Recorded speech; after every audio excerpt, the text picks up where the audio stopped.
नमस्कार मंडळी, स्टार प्रवाहावरील प्रेमाची गोष्ट ही मालिका लोकप्रिय मालिकांपैकी एक आहे. जेव्हापासून या मालिकेतून मुक्ता हे पात्र साकारणारी अभिनेत्री तेजश्री प्रधानने ही मालिका सोडल्यापासून ही मालिका खूपच चर्चेत आली आहे. तेजश्रीने या मालिकेत पुन्हा काम करावं अशी तिच्या चाहत्यांची आणि या मालिकेच्या प्रेक्षकांची इच्छा आहे.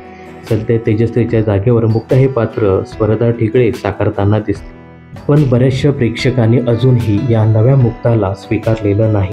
अशातच आता तेजश्री आणि प्रेमाची गोष्ट या मालिकेतील काम करणाऱ्या कलाकारांची भेट झाली आहे. त्याचे फोटो सोशल मीडियावर मोठ्या प्रमाणात व्हायरल झाले. त्यामुळे तेजश्री प्रधान पुन्हा एकदा प्रेमाची गोष्ट या मालिकेत पाहायला मिळेल का, असा प्रश्न प्रेक्षकांना पडला आहे. तर प्रेमाची गोष्ट या मालिकेचे दिग्दर्शक विघ्नेश कांबळे आणि तेजश्री यांच्या इंस्टाग्राम अकाउंटच्या स्टोरीवर हे फोटो ठेवण्यात आले होते.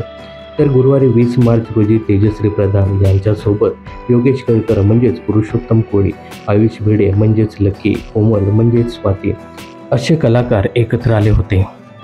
या कलाकारांचे फोटो पाहून या मालिकेच्या चाहत्यांनी आनंद व्यक्त केला आहे.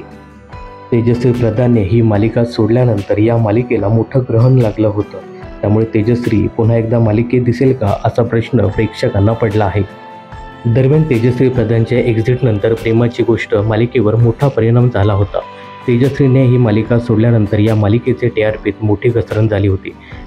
TRPच्या यादीत नेहमी दुसऱ्या किंवा तिसऱ्या स्थानावर असणारी प्रेमाची गोष्ट मालिका थेट 5व्या किंवा 6व्या स्थानावर फेकली गेली आहे आणि आता मालिकेच्या वेळेतसुद्धा बदल करण्यात आला आहे. ही मालिका थेट संध्याकाळी 6:30 वाजता प्रसारित केली जाते. तर तेजश्री प्रधानला पुन्हा एकदा प्रेमाची गोष्ट या मालिकेत पाहायला तुम्हाला आवडेल का, ही कमेंट्स करून नक्की सांगा. मनोरंजन क्षेत्रातील अशाच फिल्मी अपडेट जाणून घेण्यासाठी चॅनलला सबस्क्राईब आणि फॉलो करायला विसरू नका.